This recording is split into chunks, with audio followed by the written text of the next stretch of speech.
Depuis quelques années, le vélo électrique connaît un succès fulgurant. Il a conquis de nouveaux usagers, introduit de nouvelles pratiques. Alors, est-ce que c'est ça l'avenir du vélo ?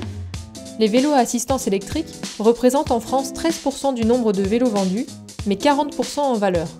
On s'intéresse aux vélos à assistance électrique, mais on est encore loin de nos voisins. Alors qu'il se vend 5 vélos électriques par an et par millier d'habitants en France, il s'en vend 15 en Allemagne, 25 en Belgique, et aux Pays-Bas, cela représente même 45% des vélos vendus. Le niveau de gamme et le prix moyen progressent aussi au fur et à mesure des années.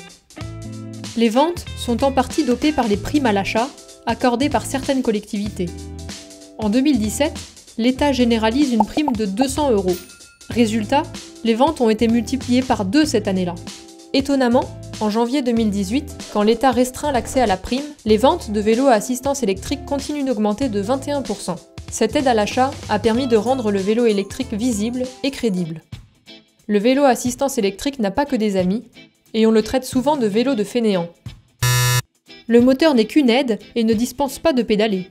Grâce à l'assistance, on fait du vélo plus souvent, plus loin, et même parfois plus haut.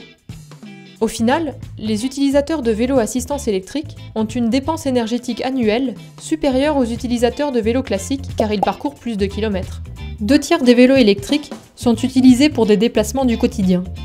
Mais ils se généralisent maintenant dans tous les secteurs, VTC, VTT, vélo de route et vélo cargo.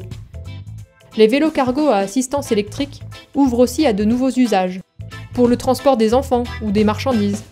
C'est un véritable outil d'inclusion. Le vélo électrique remet en selle les personnes qui ne se sentent pas ou plus prêtes à faire du vélo. Il séduit les femmes, les plus de 50 ans, avec des bénéfices santé très importants.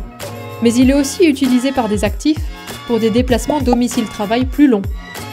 Autre effet intéressant, le vélo électrique permet de toucher de nouveaux territoires, rural, périurbain, banlieue, où la pratique du vélo est devenue faible. 70% des usagers l'utilisent à la place de leur voiture. C'est donc une évolution très vertueuse.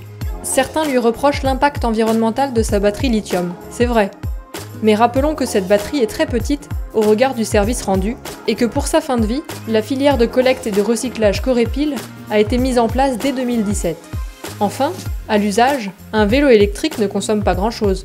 Avec ses 250 watts à pleine puissance, c'est 4 fois moins que le grille-pain du matin. Même si le kilomètre en vélo électrique est 2 à 3 fois moins cher qu'en voiture, un frein majeur à son développement reste son coût à l'achat. Développons donc les locations, les essais et les aides locales pour le rendre accessible à tous. Parce que oui, le vélo électrique séduit là où le vélo classique est encore peu utilisé. Ne les opposons pas, leur complémentarité est nécessaire au changement.